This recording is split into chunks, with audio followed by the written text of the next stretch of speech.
بدلیں زندگی زیتون ٹی وی۔ روح اللہ کا امر ہے، یہ آسمانوں سے آئی ہے تو اس کی خوراک بھی آسمانوں پر ہے، زمین میں نہیں ہے۔ پھر فرمانے لگے اگر میں تم کو سونے کے ایک محل میں بند کر دوں اور 4 دن کھانے کو نہ دوں تم کیا کرو گے؟ میں نے کہا ظاہر سی بات ہے میں چیخوں گا کہ مجھے کچھ کھانے کو دو۔ کہا بس یہی حال تیری روح کا ہے کہ تیرا جسم اچھے اچھے کپڑے پہنتا ہے، بڑی بڑی گاڑیاں چلاتا ہے، اچھے اچھے محلوں میں رہتا ہے اور تو اپنے آپ کو سیٹسفائی کرنا چاہتا ہے، لیکن اندر تیری روح جو ہے وہ بھوکی ہو کے جب چیختی ہے تو تیرے سر میں درد ہوتا ہے، تو اس روح کی بھوک کا بھی تو علاج کر۔ تو میں نے کہا اس کی خوراک کہاں ہے؟ کہا یہ آسمانوں سے آئی ہے تو اس کی خوراک بھی آسمانوں پر ہے، زمین میں نہیں ہے۔ اور دل کے سکون، چین اور اطمینان کا تعلق اس مٹی کے بنے ہوئے جسم سے نہیں ہے بلکہ اس آسمان سے آئی ہوئی روح سے ہے۔ تو میں نے کہا اس کی غذا کیا ہے؟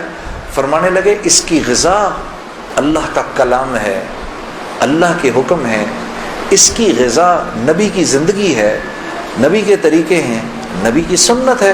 وہ جب تک اس کو ملیں گے نہیں یہ بھوکی رہے گی، اور جب یہ بھوک کر چیخے گی تو پھر تم تو مسلمان ہو، تمہیں تو پتہ ہے، غیروں کو تو پتہ نہیں، وہ دماغ کی اس چیخ کو سلانے کے لیے کبھی شراب پیتے ہیں، کبھی نشے کرتے ہیں، لیکن یہ تو جب تک روح بھوکی ہے اس وقت تک اندر سے تم مضطرب رہو گے، سکون چین نہیں ملے گا۔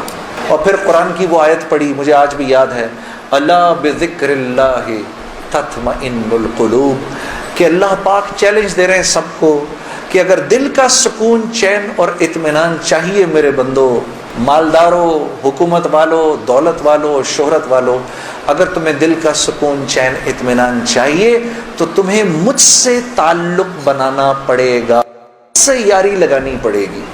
مولانا کی یہ بات سن کر میں تو پہلے ہی پریشان تھا، 3 دن سے بیان سن رہا تھا، میں تو دھاڑے مار کے رونا شروع ہو گیا، روتا رہا بڑے دیر تک۔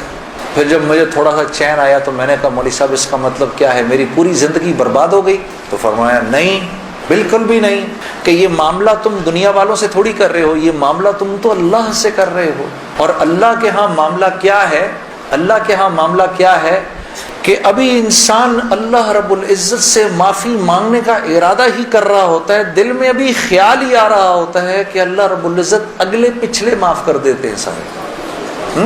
پھر مجھے فرمایا، یہ مجھے پھر بات سنائی، حدیث قدسی سنائی کہ میرے بندے تو یہ زمین و آسمان سارے کے سارے اگر اپنے گناہوں سے بھر دے، جو کہ تو بھر نہیں سکتا، اگر تمام جن و انس بھی مل جائیں تو بھر نہیں سکتا، لیکن اگر تو نے ایسا کر بھی دیا، ایک مرتبہ اگر تو نے کہا اے اللہ مجھے معاف کر دے، تو نہ صرف یہ کہ ہم تمہیں معاف کر دیں گے بلکہ تم ایسے ہو جاؤ گے جیسے تم نے ان گناہوں کو کیا ہی نہیں۔ میں تو بے یقینی کی حالت میں مولانا کو دیکھنے لگا، میں نے کہا مولوی صاحب واقعی؟ کہا ہاں۔ پھر پوچھنے لگے کیا ارادہ ہے؟ اب میرا ارادہ میوزک چھوڑنے کا تو نہیں تھا کہ میں نے کہا ادھر آؤ، وہ کیا کہ نمازیں بخشوانے آئے، کیا روزے گلے پڑ گئے، لیکن گناہ بھی بخشوانے تھے۔ تو پھر مجھے کہنے لگے توبہ کرو گے؟ میں نے کہا مولوی صاحب کس چیز سے؟ کہا اپنی اس پچھلی زندگی سے۔ میں سوچ میں پڑ گیا۔ اچھا، میں نے کہا جی میں توبہ کرتا ہوں۔ میں نے توبہ کی، یا اللہ میوزک چھوڑنے کا تو میرا کوئی موڈ نہیں، یہ مولوی بھی اللہ جانے کیا کہہ رہے ہیں، لیکن اگر تجھے اس سے کوئی میرے لیے بہتر زندگی نظر آتی ہے تو تو مجھے اس زندگی پہ لگا دے کہ واقعی میں چاہتا ہوں کہ تجھے راضی کر سکوں، تجھے خوش کر سکوں۔ اے اللہ پچھلی پوری زندگی پر توبہ کرتا ہوں، اگلی زندگی تیرے حکموں پر چلنے کی کوشش کروں گا، اگر تو واقعی ایسا ہے جیسا یہ مولوی صاحب فرما رہے ہیں تو تو مجھے معاف کر دے۔ میں نے کہا توبہ کر لی۔ مولوی صاحب نے کہا اب کیسا محسوس کر رہے ہو؟ میں نے کہا جی بہت ہلکا۔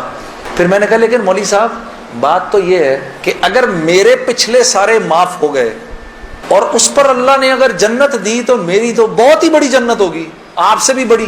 تو فرمانے لگے نہیں بیٹا اتنی جلدی نہ کرو، تمہیں وصول تو ہم ہی نے کیا ہے، جو تجھے ملے گا اس سے تو بڑا ہمیں ملے گا ہی ملے گا۔